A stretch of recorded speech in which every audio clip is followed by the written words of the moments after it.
The last 6 months have been incredibly turbulent. But when it comes to the systems of our city, much is the same, and much of that is a problem. The COVID-19 pandemic has often forced us to be reactive in our initial response. Often those reactions were too slow or based on misplaced priorities, but they were reactions made in the moment. Now, in the long term, response and recovery, we should be making decisions and plans that are intentional, not incidental. When it comes to our economic and public health recovery, we need to make decisions grounded in medical science, framed in equity and justice, and consider both the immediate impact and long-term consequences. It's true in the need for rapid results testing. It's true in providing aid to our small businesses. It's true in the need for the city to engage in long-term borrowing and the state to approve it. It's true in the need to raise revenue from the most wealthy New Yorkers to help the most in need. Probably the most clear and immediate demonstration of a failure in this regard is with schools reopening in person, just 1 week from today. The mayor and the chancellor got an assignment over 5 months ago to develop and implement a strategy for schools in the fall that would be educationally sound, scientifically supported, and centered on the safety of students and staff. Failure to deliver on that charge while holding to arbitrary deadlines has put teachers and administrators, students and parents in a near impossible situation. The good news is they seem to finally recognize it in delaying the reopening of schools slightly. But we're 7 days from our schools opening their doors, 55 cases too many in the staff who have already returned to buildings, and still unprepared to meet the monumental task before a city at risk of another wave of the virus. The administration is set to fall victim to the same logistical failures and logical fallacies as it did previously, now just with a new date. Reopening strategies need to be deliberate and methodical, guided by science and framed in equity to minimize risk. We need more time for preparation and less focus on a looming, unrealistic, and unsafe deadline. Our approach must center not on massive expense for a tenuous plan, but on implementing the most effective system of remote learning possible while working to restore in-person learning in phases, beginning with those who have the greatest need. And the need for funding our schools is great. The need for supplying our teachers and students is great, to provide an equitable and safe educational environment. This is made even more difficult as the city's strategic response is shifting beneath their feet and massive education cuts are hanging over their heads. The governor, right now, is currently threatening a 20% cut.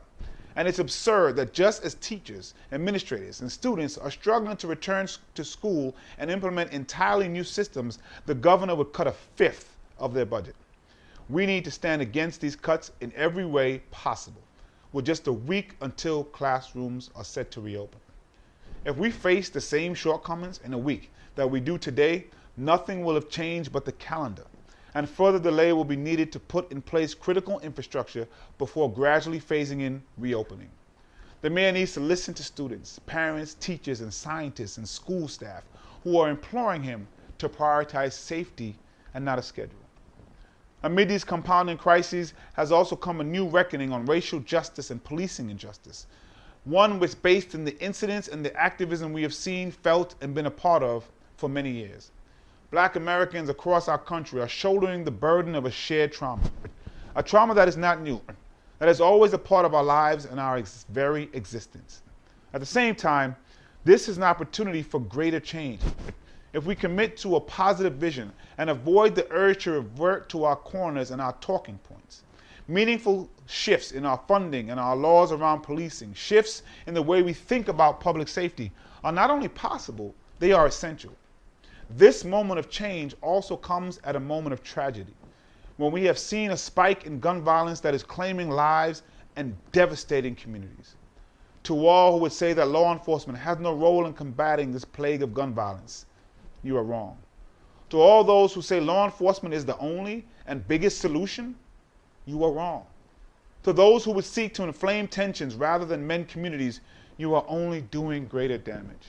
The COVID-19 pandemic and the plague of gun violence are both public health crises, and each needs to be met with a public health response addressing both the supply of guns and demand or penchant for violence in communities. The casualties from COVID-19 began to spike when hospitals were overcrowded and under-resourced, when a peak was reached and it was difficult to meet the demands of the immediate wave while addressing underlying issues to stem the tide. The same principle applies to gun violence. If we are not willing to go further, to commit the resources toward complex rather than acute solutions, we will see limited success and repetition of failures. This moment of outcry and outrage was spurred by policing injustices, but it's not confined to it. The inequities we see extend to housing, to education, to healthcare. As a pandemic that has devastated us all, but disproportionately impacts black and brown lives, and addressing them means creating change across all of these areas of public safety and public health. In order to protect and promote public safety, we need to redefine public safety itself. It's not solely policing, nor is it fully separate from it. It relies on everyone playing their role to co-produce public safety within a framework that enables New Yorkers to examine it, strengthen our relationships to communities, and ensuring members of all communities are empowered to be the change agents needed to create safety. In our streets, we need a community-centered approach to gun violence that elevates community groups to reduce conflict. In our schools, we need to maximize the number of social workers and psychologists who work from a restorative justice and trauma-informed approach to student behavior that maintains accountability while disrupting the school-to-prison pipeline. And when it comes to police, it's as much about what should not be in their workload as is what is. Mental health crisis response does not necessitate police. Transportation enforcement does not always require police. And homelessness should not be criminalized. Across our systems, we can change our laws and our focus to prioritize public health. These issues are structural, and confronting them is an extraordinary task. But we cannot let ourselves be confounded into inaction by their complexity, preventing progress.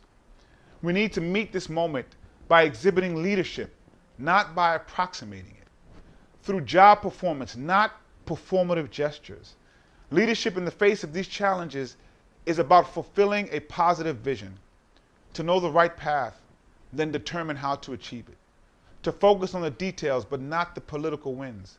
With true leadership, New Yorkers will partner in progress. New York's problems are still here, but so are New York's people. I know we can get through this together, and I'm so happy to have this conversation with you all. Thank you for taking some time out today. Now, we'll take questions from people who've sent questions to our office, received and from New Yorkers across the city on our social media channels. If you have any questions during this live stream, feel free to email them to gethelp@advocate.nyc.gov. You can email gethelp@advocate.nyc.gov, or send us a message at Twitter at NYCOPA, at Twitter, NYCOPA, or Facebook at NYC Public Advocate, NYC Public Advocate. We have a few questions here. Let's see. First one. What roles do you see community members playing in public safety? What ways are we empowering them to do that? It's an excellent question. It's one of the things I was most disappointed with in the past few months of our conversation. We talked about budget in the police department. We talked about defund police. People actually misused and misrepresented what that was, unfortunately. But what we missed out was having a real discussion about what public safety is and what it isn't. And we know in communities where they have access to quality health care, quality safe housing, quality to great educational facilities, access to nutritious food, jobs that they can help pay for those things. Public safety looks a lot different. Now, this is not to be an excuse for accountability. You can have both these conversations at the same time. And there's two things when it comes to gun violence, in particular, supply and demand. We need the federal government and the state to really do more in stemming the tide, the flow of guns into our community. But on a local level, we need to address the causes of people, especially young people, communicating through this violence and using guns to have a solution for a temporary problem, but they have a permanent solution. And so one, we definitely need to fund our community groups in the places like the crisis management system. You may have heard of Cure Violence and interrupters that go in there and really do a great job of interrupting that spread, like a public health disease, that spread of violence, that spread of gun violence. They need to be fully funded. We need to restore things like summer youth jobs. The biggest way to cut violent crime arrests in half is a summer youth job. While the police department received overtime, we cut that budget of summer youth jobs over half. And I've always said, if we see the need for overtime in an agency like the NYPD, we should see the need for overtime in other agencies, like the Department of Youth and Community Development, like the Department of Education, or at least funding other programs like Summer Youth Job. It's a collective co-production of summer youth, and we want everybody to have what they need. I'm sorry, co-production of public safety, and we want everybody to have what they need to be able to produce it. Let's see, what other questions?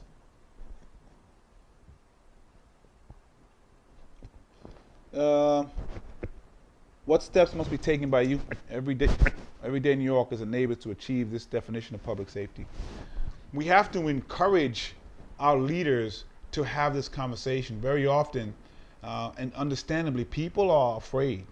And when these things are happening, they are afraid, especially with the advent of social media. Anytime something happens, it's just spread across over and over and over again. And so while we have a spike, this notion that somehow we're back to the worst of the 90s or even the 70s just isn't true. We don't want to go back at all, but we want to be clear where we are. We made some gains that were awesome pre-pandemic. We were at the lowest we'd ever been, and it was almost like people thought it was unsustainable. And now we have the pandemic, and we've seen a spike, and we have to get a grip on it. But we don't want to do it in a way that it's not honest.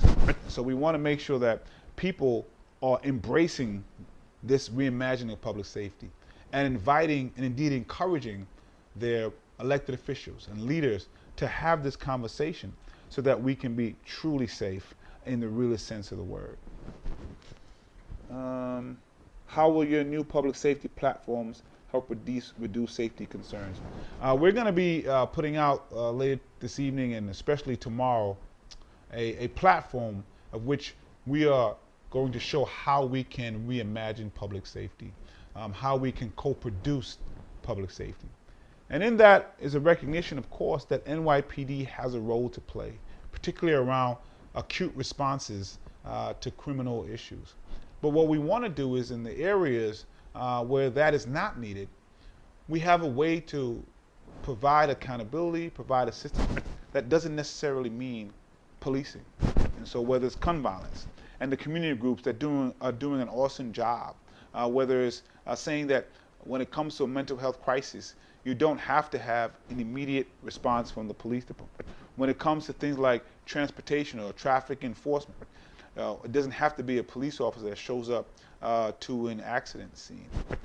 When it comes to housing and homelessness, we're not criminalizing someone just for being homeless. We're trying to provide the support or the housing that's needed. So we have a 10-point platform that we're going to be putting out, and as the weeks go by, we're going to expound on each one with a full plan, and we're hoping that the city will engage in this conversation. What's been missing is for someone to really guide this conversation in a real way and in a way that makes people feel safe and allows them to participate in the co-production of public safety. And as a reminder, if you have any questions, you can continue to send us a message at Twitter at NYCOPA, at Twitter NYCOPA, or on Facebook at NYC Public Advocate, or email gethelp@advocate.nyc.gov. Question: can you override the mayor and have schools start remotely?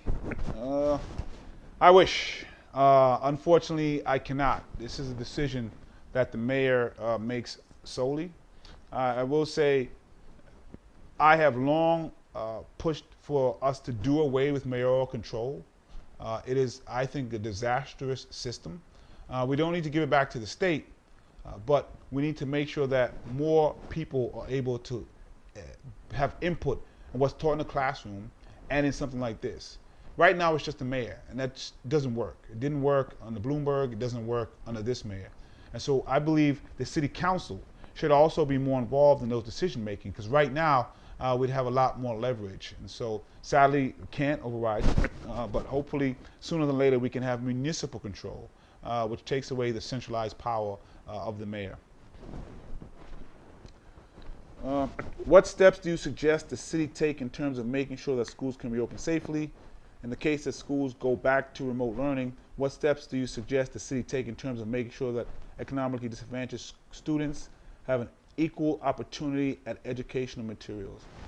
So there's a few things going on now, which is just amazingly frustrating. We are spending money that we actually don't have. The mayor right now is threatening to fire or lay off 22,000 municipal workers. We don't have the funding we need. The little bit that we have, we're using it to reopen schools and taking a risk that we don't have to. So, frankly, maybe the plan works that the mayor's put out, but why is it worth the risk? And why is it worth the money? Especially when we may have to shut down if there's a spike or the governor goes through with his cuts. The chaos that will put forth is just unacceptable. And so we're saying, we put out a plan. You're welcome to go to advocate.nyc.gov. You can look at our white paper. We put out a plan that focused on people who need it the most, like the community groups you spoke about. We have to work on making sure that they get in person first, so that we can slowly open up the phasing in. We also want to make sure that money is put into the remote learning, because even with the reopening, it's a blended learning, and we still have remote, and we haven't solved all of the problems with the remote. There was an article yesterday that over 100,000 people who are spending time in our homeless shelters still are having the same issues that were before. So we should have put the funding to make sure we have the best remote learning possible, and increase the infrastructure that's there. We need, while people are there, if they're going to be there, we have to have rapid testing, and we have to have the ability to shut down very quickly. We have to fix the ventilation problems. But the real answer is not to rush this opening. It seems like there's just some kind of point to prove that New York City can do this, and less about what's really the best way to do this. And it's actually very, very tough to watch. Let's see what else we have here. Who could implement a process that would ensure members of the public can see and understand the city budget well before it gets voted on? That's an awesome question. I always said, as a council member, probably the most important thing that is done is voting on that budget. It went down slightly, but it's still around a $90 billion with the billion-dollar budget. It's probably the thing that the public understands the least. And it's also not the most fun conversation, but I do believe there has to be a mechanism of where we discuss these budgetary items, where people who are interested can see it before the day of the vote, before the speeches. And my office has been exploring how best to do that. We haven't figured out how to do it yet, but I'm having conversations with folks about how we can bring the conversation to the public so they can understand what's going on, understand the complexities of it, understand what powers the council has and doesn't have. And just a reminder, people don't know, this is a very mayor-centric system. Not just about Mayor de Blasio, but the mayor itself. And so I think the more people learn the limitations the council have, now they do have powers that they don't exert, but there are severe limitations that needs a charter change. And I think the more information goes out, the more people will push to help that balance of power be put in place. Let's see what else we got. Oh. It was horrible to hear a mother tell everyone about her encounter with police when her son had a mental breakdown. Will you push the city to make a new phone line? It's tough to hear these stories repeatedly. One of the things that we talked about with public safety is often when police are called as a catch-all, when people can't figure out what else to do, they dial 911. That's unfair to the community. It's unfair to the police officers who don't have but so many tools. And when that combination happens, it's bad. And so what we're saying is police don't need to be the initial point of contact for someone who's in an acute mental crisis. They actually need medical assistance. And so we have a bill in right now that actually would create a new number, because when people call 911, it starts off a criminal response. What we need is a medical response. And so we're trying to get a new number in place, as well as an infrastructure in place, so that people feel comfortable calling and knowing that they'll get the medical attention that they need, not a police response. Because even the best intended police officer, we've learned that when they show up, the presence of the handcuffs, of the gun, of the baton, it can make a situation more intense. And what we want to do is de-escalate. Let's see what else we got.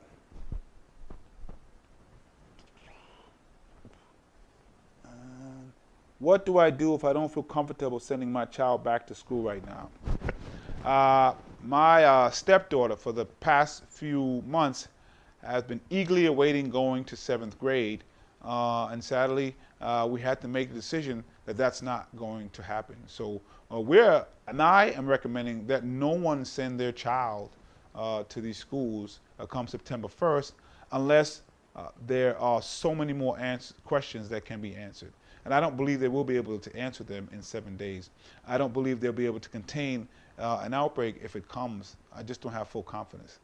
And I will say, I hope, if it does reopen, that I've never been more wrong in anything in my life. I want to be fully wrong.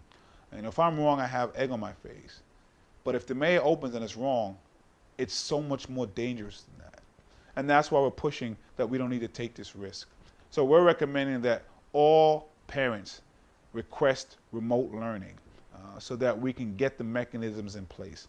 By the way, our plan does allow for people who have to go to work, and we want to expand the rec centers, the regional enrichment centers, that have been around throughout the whole summer and worked really well and never went to capacity. So people who had to go to work can drop their child off so they can also remote learn, but remote learn in a safe space.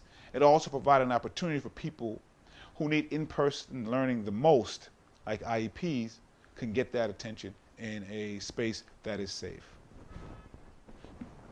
Next question, my child's my child's an IEP. Should I take busing off of his IEP?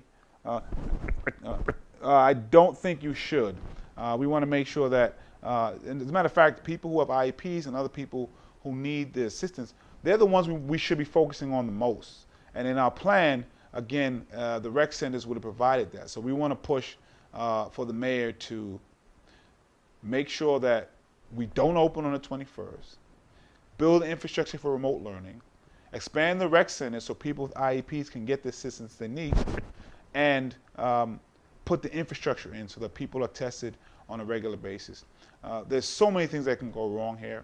We have parents who have students in different schools that one may test positive, one may not. They all may go to separate schools at the same time. And I also want to remind people that this is not just in schools. System 1.1 million students, not counting the staff who are in the schools, will be taking mass transit, at least 250,000 of them, going back and forth and all throughout the city to and from schools. This affects the entire city. And it's just tough that this risk is being taken right now.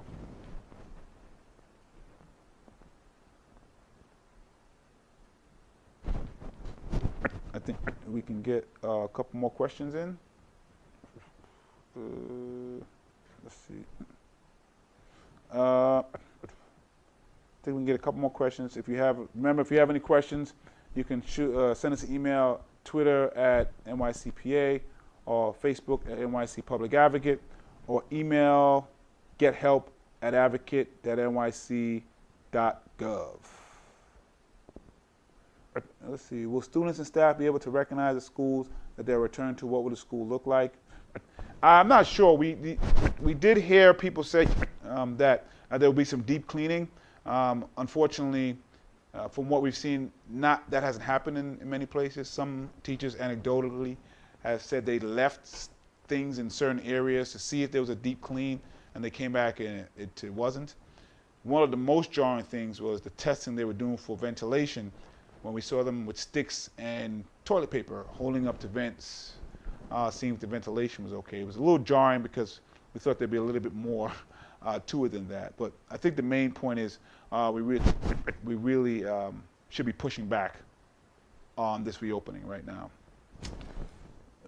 Let's see. I am going to pause for a second. I'm not clear. How many more minutes do we have? 2 more minutes. So we'll try to see if we can get, is that good for one more question? 2 more questions? One more? 2 more. All right, let's do it. So you can get your last minute questions in if you send them gethelp@advocate.nyc.gov, gethelp@advocate.nyc.gov, or on Twitter @NYCOPA, @NYCOPA, or @NYC Public Advocate. Let's see which one we want to go to here.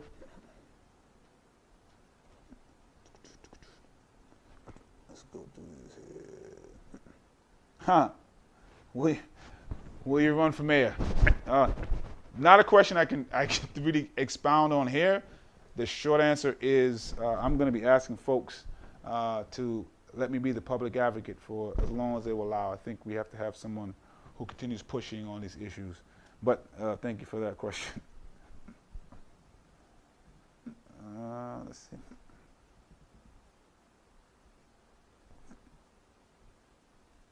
Another one coming in. Is public safety a city or state government issue? It's everybody's issue. And there's different roles that folks can play.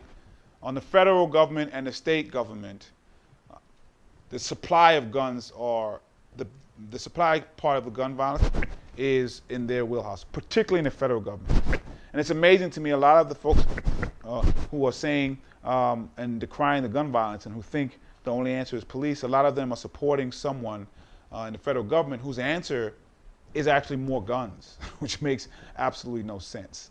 But they can deal with the stem of gun violence in a very real way. It doesn't take away the Second Amendment, but takes away, and I just want to remind folks, every illegal gun was legal at some point. And so we try to pretend that somehow this is an illegal gun question. It isn't. Access to too many guns in this country, unlike anywhere else. On the supply side, we can do a lot more locally, municipally, in funding programs and addressing public health more holistically than we are doing, and some of the state as well. As a matter of fact, the state doesn't give almost zero money to the gun violence.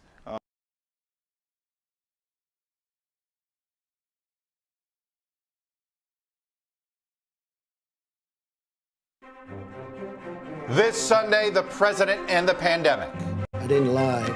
Bob Woodward reveals President Trump knew how deadly the coronavirus was. What I said is we have to be calm, we can't be panicked.